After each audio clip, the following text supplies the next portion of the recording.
Tech Talk Revolution. So I tell entrepreneurs, don't spend any time thinking about your idea. And they're like, what? I'm not supposed to think about like, it doesn't matter. Like, pick a direction, an area you're interested in. And then the key to success is to spend 80% of your time in the beginning finding the right people. Hi, I'm Jonny Caplan, and you're listening to Tech Talk Revolution. Our world is changing faster than we know it, and the future's already here via hot new entrepreneurial startups from all over the globe. Their innovative thinking, technical wizardry are bringing us incredibly new technologies designed to make the world a better, safer, cleaner, and more exciting place. The life of an entrepreneur is always an adventurous one. Our next guest is a veteran of being an entrepreneur for many decades now. We meet with CEO and founder of Founders Space, Steve Hoffman. I'm here with Steve Hoffman, the CEO and founder of Founders Space. How are you doing today, Steve? I'm doing great, thank you. Excellent. We could call you Captain Hoff, or really it should be Commander Hoff by now, because you're really a veteran inside the startup ecosystem, right? I've been doing this for decades. Indeed. Like I have. And really that builds up a real understanding for various different areas. So tell us a little bit about how you got into startups, into entrepreneurialism in the first place. Well, I like to say I have had more careers than cats have lives. My life has been crazy. I have tried everything from being a manga rewriter to a voice artist. I went to film school. I became a television development executive. Then I was designing games. And eventually I wound up producing my own games under my own company. And that was the beginning of becoming an entrepreneur. Right. Is that what really gave you the buzz when you designed something for yourself that you could see this was your own creation? This was something that I brought into the world through my imagination. And that really gave you the buzz to kind of go create afterwards. That's right. So my original game company way back at the beginning of the internet was called LavaMind. And we made a game actually about teaching people to become entrepreneurs. It was called Gazillionaire, and Gazillionaire became extremely popular. It was all over the world, translated into many languages. So my first product was bootstrapped and became a big success. And I went on to produce a whole bunch of other games in the early days. And then after that, the internet came. So that was prior to the internet being a big thing. And when Netscape launched, I was like, this is going to be huge. So I got together with partners and we actually formed a company called Spider Dance, raised venture capital, a lot of venture capital. And I went through 3 venture funded startups. And then after that, I was like taking a break and I started what I'm doing today, which is Founders Space. So that's really nice because you've intertwined your career with actually making a change, right? So you could have made bubblegum games, right? That, they're bubblegum for the brain. You sit there, they're enjoyable, you play them, but they don't do anything. But you actually develop games, things that you were passionate about being an entrepreneur. And obviously the success of that was attributed to how much desire there is to be entrepreneurial out in the market. So people would play the game. And of course, you're teaching them skills that could very well be impactful to the way that they operate in the future. Yes. So actually the games I made are really fun. So because I love games, I'm a gamer. That's why my nickname is Captain Hoff. It's my gamer handle.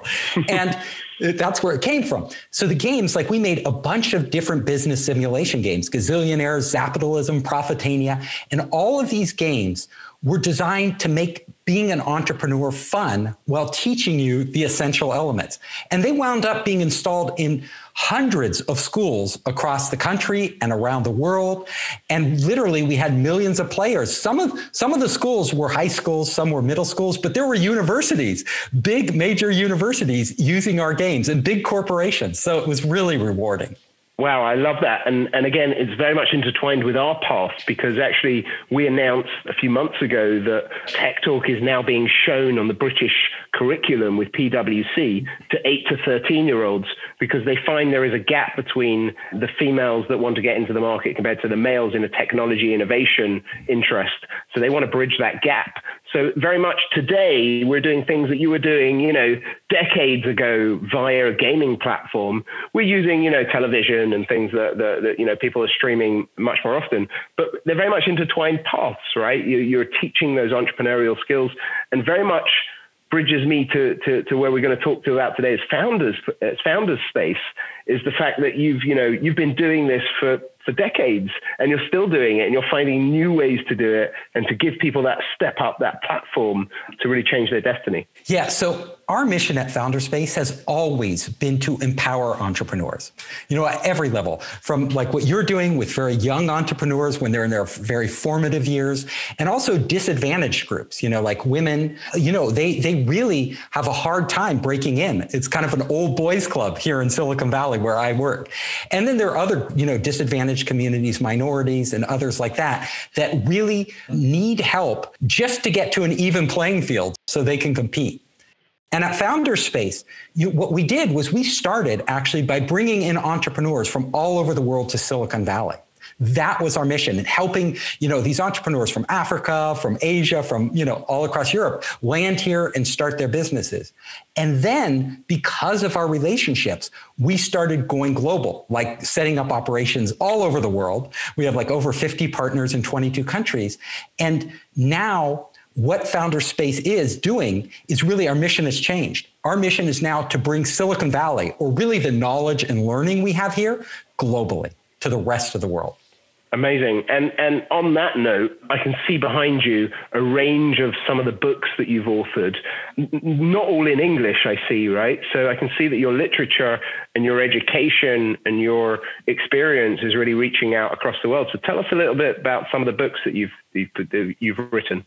Okay, so my first book is not on here because it was a book on game design, and it was very popular. It was published by CMP, which runs the big game developers conference and has done really well. My second book is Make Elephants Fly, which is all about how the top entrepreneurs in the world innovate and how you can bring that knowledge into your company. And then my new book, which is being published by HarperCollins and is literally launching in a week, so it's on pre-order right now, is Surviving a Startup. And that takes all the crazy stuff I've experienced myself in 3 venture-funded startups and all the hundreds of entrepreneurs I've worked with, all those experiences they've had and what they've really learned, and how they, practical ways that they have busted through walls, overcome obstacles, picked themselves up when it seemed hopeless and actually turned their companies around. That is Surviving a Startup. Success against all odds. So it's resilience, right? How to beat the odds, how to break through all of those hurdles that's certainly going to come before you.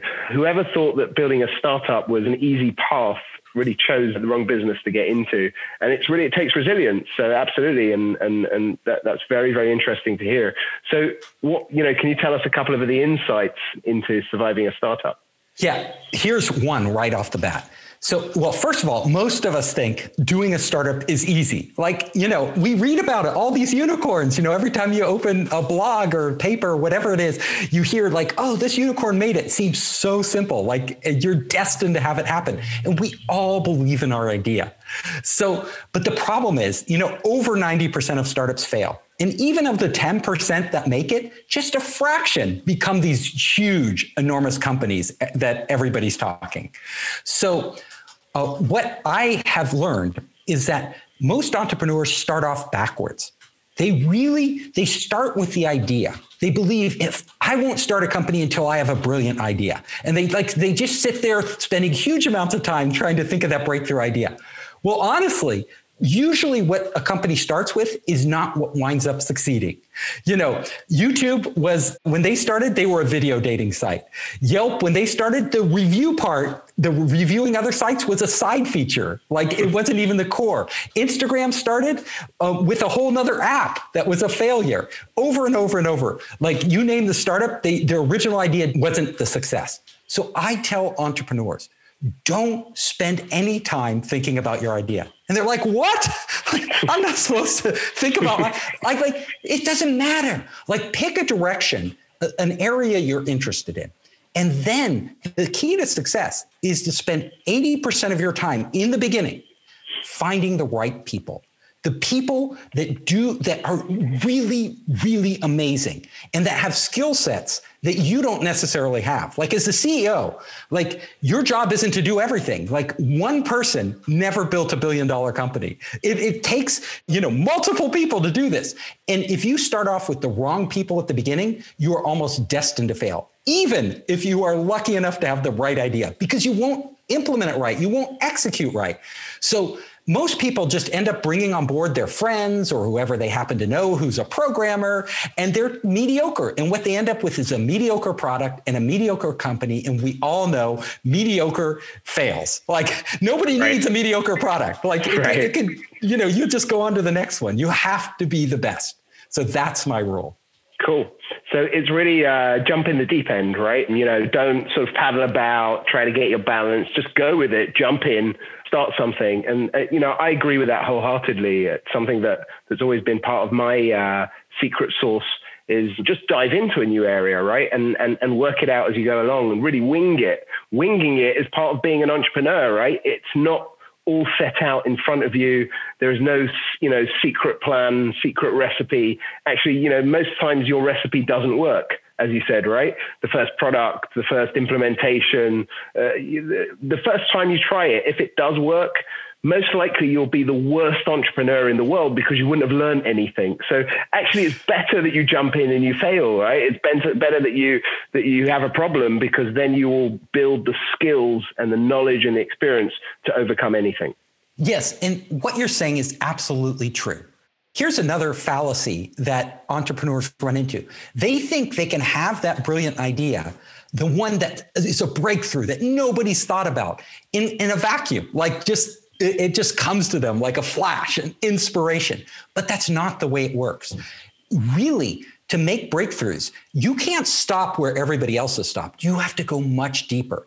And the only way to go beyond, to actually innovate, to create something out of nothing, is to experiment, is to try lots of different things. This is why falling in love with your initial idea and sticking with it is almost a sure recipe for success, because it doesn't matter how much you believe in it. It matters what happens when you take this idea, put it into the real world, and see how the world reacts to it.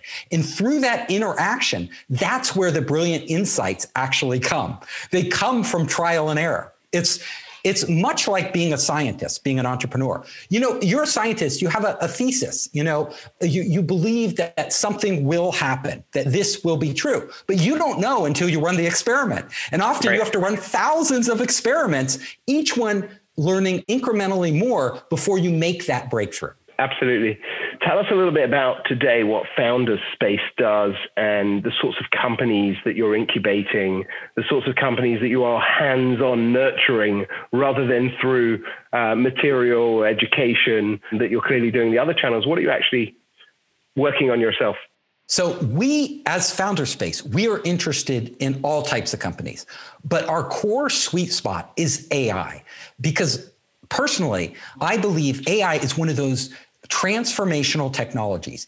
It can be applied to almost any business in the world, literally any business or any process, and actually make it better. Blockchain is very powerful, but blockchain is very narrow. Like there are certain things blockchain does really well, and there are other things you don't want a decentralized database, which is essentially what blockchain is, applied to a lot of problems because they need to be centralized. So there's a lot of things blockchain isn't right for. Now, AI, though, you can literally, every industry in the world is being transformed today. So we have put a lot into this. And, two of our companies I'll talk about here, but we have so many, I can't talk about them all.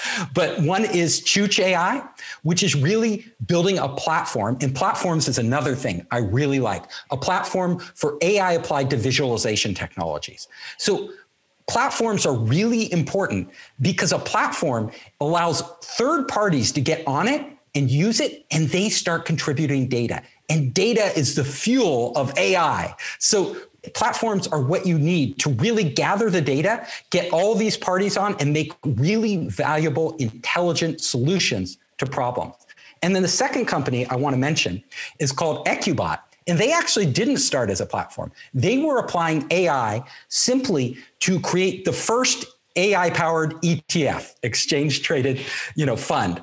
And since they were the first, they just took off, and they had huge amounts of money pouring into this ETF. Very successful. But to really build a global, multi-billion-dollar company, they needed to go beyond one ETF. So they took that core technology and made it a platform again, a platform for businesses, for insurance companies, for pension funds that want to invest. So not only can individuals do it, but all these companies can start using their platform, and all that data they're gathering just makes it smarter and smarter over time. And those are the type of businesses we are looking to nurture, because we believe at every point in time, there's going to be transformation, right? Technology is always advancing. Right now, we're seeing huge steps forward in AI, also in other areas like CRISPR gene editing, blockchain, space tech. All of these are very exciting. But we tend to be mostly focused on software.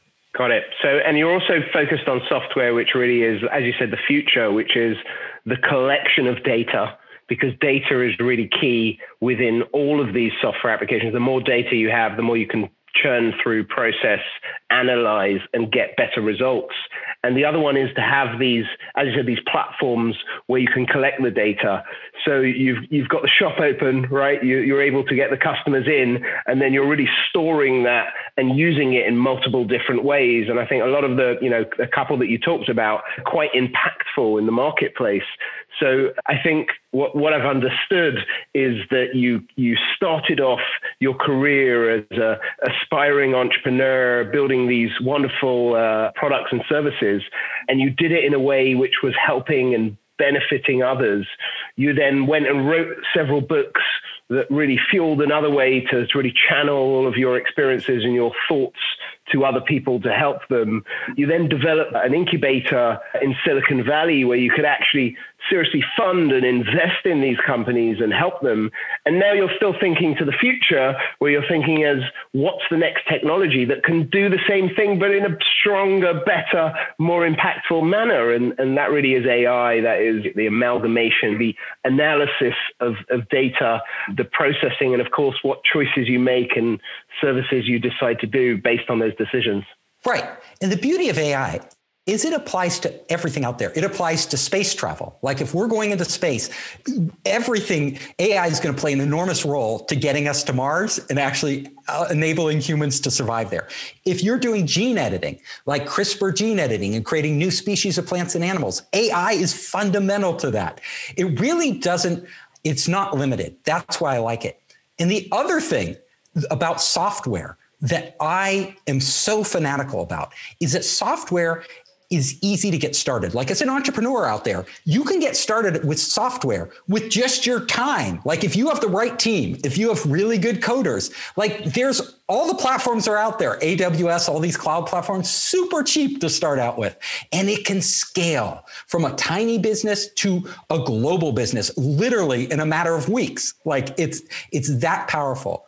And the third area that I love about software is that, like, if you build a piece of hardware, people can buy it, but then it's just hardware. You lose the connection with them. Like, there's no connection. But if that hardware has software in it, or, suddenly you can interact with your customer. You can have a relationship with your customer. And more importantly, you can lock your customer in and you can upgrade it. You can keep giving them new goods and services built on this software that hardware alone could never do. And over time, you can figure out how they don't just buy it once like a piece of hardware.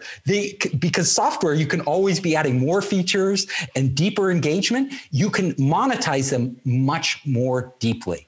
And as an investor, that is critical. As the former owners of Nokia will tell you, hardware quickly dates very quickly. And unless you jump on that bandwagon to continually update it, which is very, very expensive. And of course, you have to attract the customers again. And there's a whole logistics with that. Software really gives you that ability to evolve over time and adapt and really connect and fit with any hardware application that you want. And if that hardware adapts over time, you could build the software in such a way that it would be adaptive to work with that hardware harmoniously. So tell us a little bit about the sorts of companies you're looking for at Founders Space.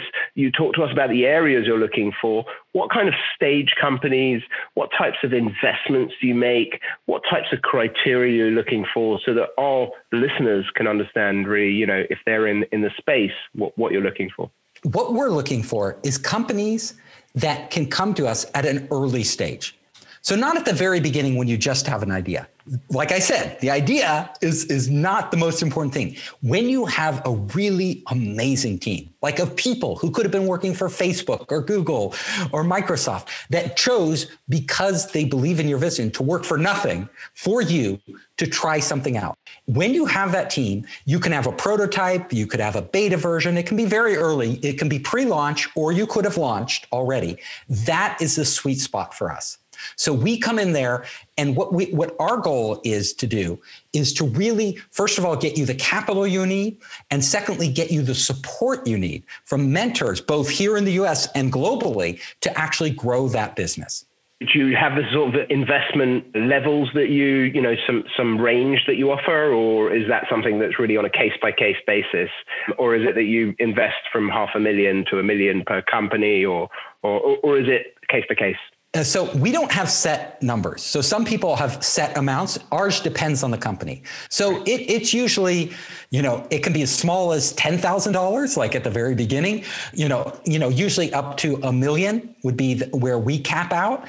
But that's just our fund. We can bring in other funds. We work with literally hundreds of funds. Every major fund in Silicon Valley we partnered with in one way or another at some point in time.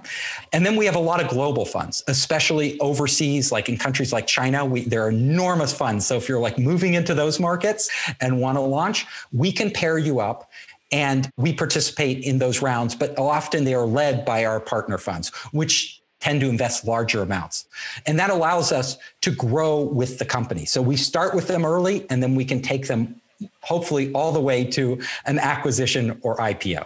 So it sounds like an amazing setup, and you're certainly a veteran, as I originally said, in the startup space, and you understand clearly your attitude and your business processes are still entrepreneurial, because you still provide a flexible offering and a flexible basis to people that you work with, because you understand nothing is finite, nothing is set in stone. It's a startup market, right? Things are changing continually. So it's great to hear that. So really my last question is for you. What does the future hold? Where do you see yourself in 5 to 10 years from here, if you've been successful in identifying those great, which sounds like you already have done, right? Identifying the right AI companies, some people really changing up the future. Where do you see yourself? Where are your hopes to be in sort of 5 to 10 years from now? I see enormous changes on the horizon. So if you're an entrepreneur out there and you feel like, I missed the boat, all the big ideas have been taken, you couldn't be more wrong. Actually, there will be more new ideas and new opportunities that are totally transformational to the world generated in the next decade than ever before in history. But I'll just tell you what's on the horizon, what I'm excited about. So one of the areas I'm really fascinated with that's just beginning is brain-computer interfaces. This technology can actually read your brainwaves and through AI begin to interpret what you're thinking and even what you're visualizing in your head. And you can imagine that someday we may not need phones. In fact, having a phone or a laptop may seem so antiquated. It'll be like, you use phones in those days? Your grandkids will be telling, that's crazy. We just think. And it happens. We're connected to the internet.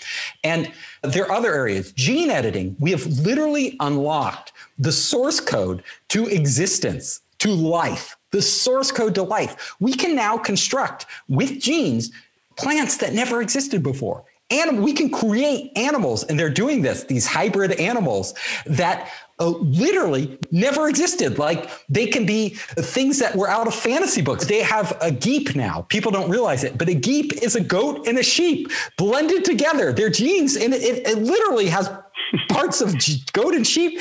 So, Dr. Moreau's Island, that famous movie, that is coming to pass right now. And then the space tech, like it's huge area. Like there's not just the rocket ships, which are sexy, Elon Musk and Jeff Bezos building these huge rocket ships, but there's all the infrastructure and ecosystem of space.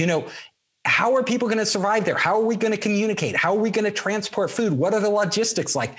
Huge opportunities for entrepreneurs. There's nanotech and all these other areas. These are where we will be investing. Founder space is not static. We are always evolving. I am always fascinated by the latest technologies. And so I always gravitate towards like whatever. I never say no to an entrepreneur. Like, if they want to pitch me, they can pitch me and their idea will stand on its own. Even though I say we invest in AI, like that's our main focus. That's just our main focus. But we don't want to shut doors because one of those crazy ideas coming in may be the next big thing. You're absolutely right. And the one thing I look for on my team is passion and enthusiasm. And you've certainly got that in bundles because you've made me so excited. I want to literally get up off of my seat and go and build something right now. So I'm very much of the same mind. I see a massively changing technological future ahead. Lots of opportunities. You really just got to get out there, jump in the deep end, as we were talking about earlier, and have a try. It's been wonderful talking to you, Captain Hoff. It really is. The energy coming off of you is inspirational. I wish you the most success to continue in everything that you've been doing. We're excited to read your book, Surviving a Startup, as it launches in the coming weeks.